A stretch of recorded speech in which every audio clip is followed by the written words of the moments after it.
Hello दोस्तों, मुकुंदा आयुर्वेद में फिर से आप सबका स्वागत है। जैसे कि हमने कल बात किया था कि हम जो आहार के बारे में या तो आयुर्वेद न्यूट्रिशन के बारे में एक एक करके छोटे छोटे वीडियोस डालेंगे, जिसमें कि कल हमने जो शरीर को टिकाने के लिए 3 पिलर है जिसे कि त्रयोस्तंभ बोलते हैं, या तो मेन जो 3 पिलर्स है उसके बारे में बात किया था। तो उसी में से एक जो पिलर है आहार, उसके बारे में हमने लास्ट वीडियो में कुछ डिटेल में बात किया था, जिसकी लिंक मैं डिस्क्रिप्शन बॉक्स में डाल दूंगी, आप फिर से देख सकते हैं। उसी को कंटिन्यू करते हुए आज हम अष्ट आहार विधि विशेष आयतन के बारे में बात करेंगे।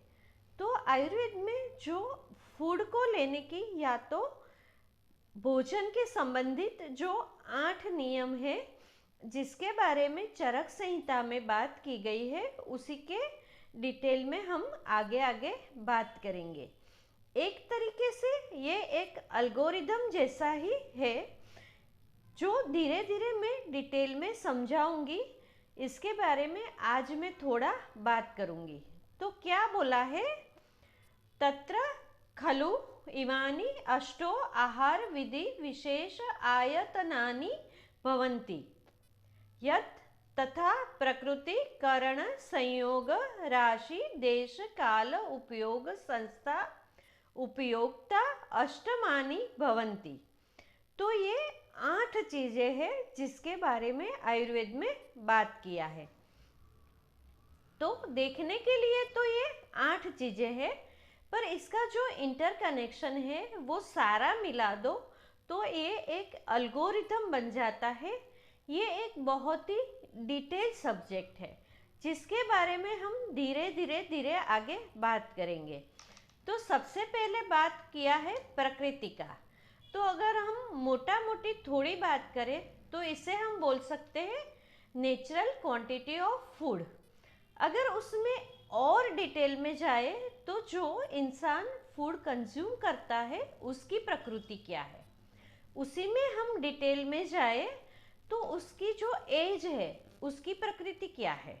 हाँ दोस्तों, जो आयुर्वेद वाले हैं वो तो ये बात को बिल्कुल अच्छे से समझ जाएंगे, पर मैं आपको थोड़ा सा बात बताती हूँ। अगर तो आपकी पित्त प्रकृति है, फिर भी पित्त प्रकृति वाला इंसान जिसका जन्म से ही पित्त वृद्धि है, वो भी बाल्यकाल में उसे कफ वृद्धि होगी ही होगी।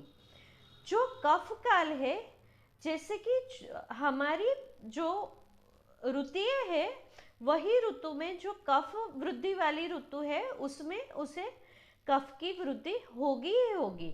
तो ऐसे जो एक एल्गोरिथम बन जाता है, तो प्रकृति को ऐसे बहुत अलग अलग तरीके से देखा जाता है। जैसे कि फूड की प्रकृति, आप जहाँ पे रहते हो वो देश यानी जो एरिया है उसकी प्रकृति, जो काल चल रहा है मतलब कि जो आपका जो ऋतु चल रही है, सीजन चल रही है, उसकी प्रकृति, और आपकी वय क्या है या तो एज क्या है, तो उसी के हिसाब से भी प्रकृति चेंज होती है। जैसे कि बाल्यकाल में कफ रहेगा, मध्यकाल में पित्त रहेगा और वृद्धावस्था में वात वृद्धि रहेगी।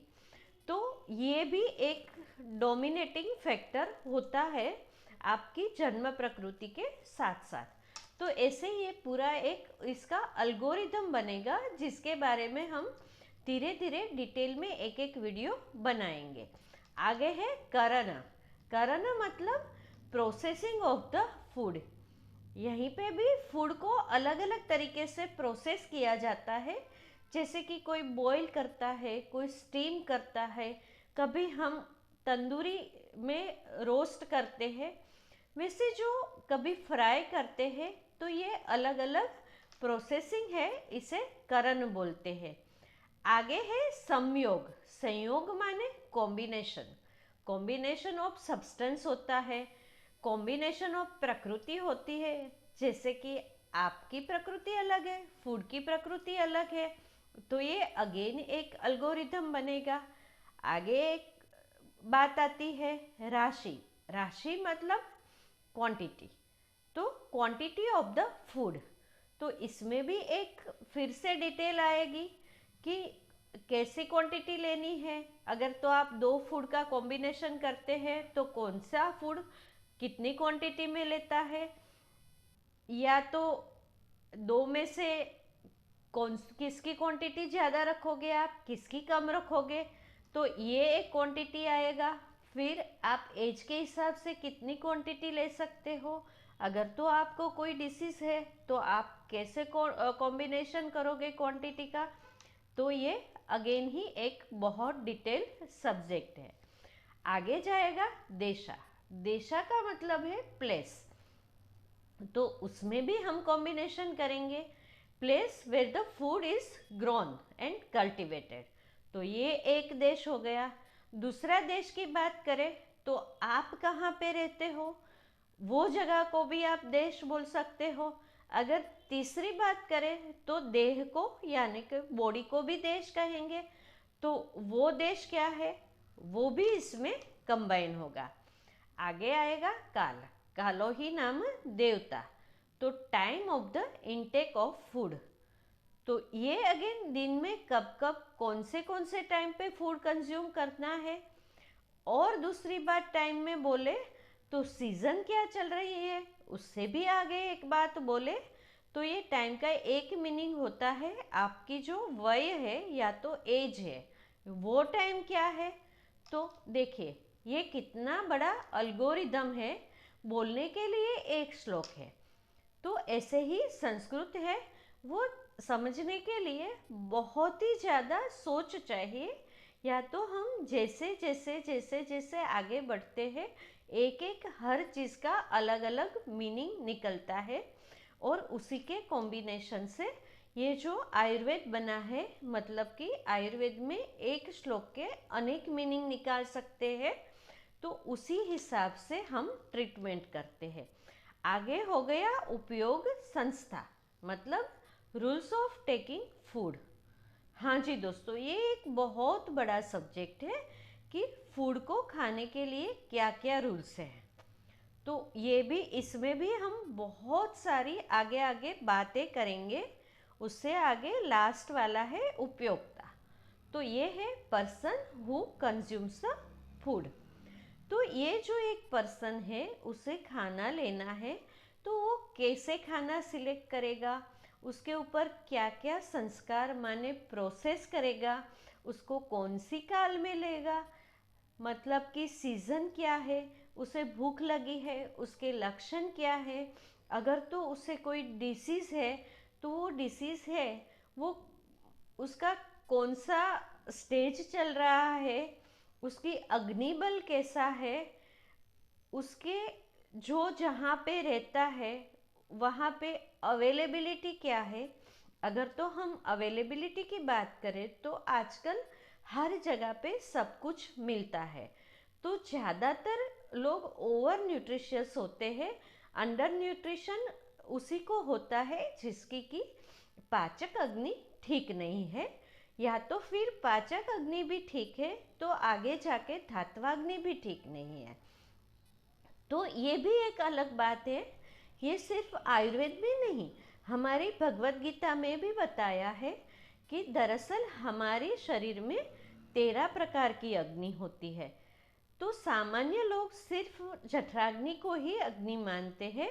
हमारे आयुर्वेद में हम जठराग्नि के अलावा हमारी जो धातुएं हैं तो उसकी धात्वाग्नि भी होती है।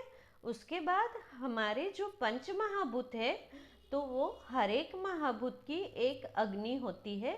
तो सारी पंचमहाभूत, धातु और जठराग्नि सब मिला के 13 प्रकार की अग्नि होती है।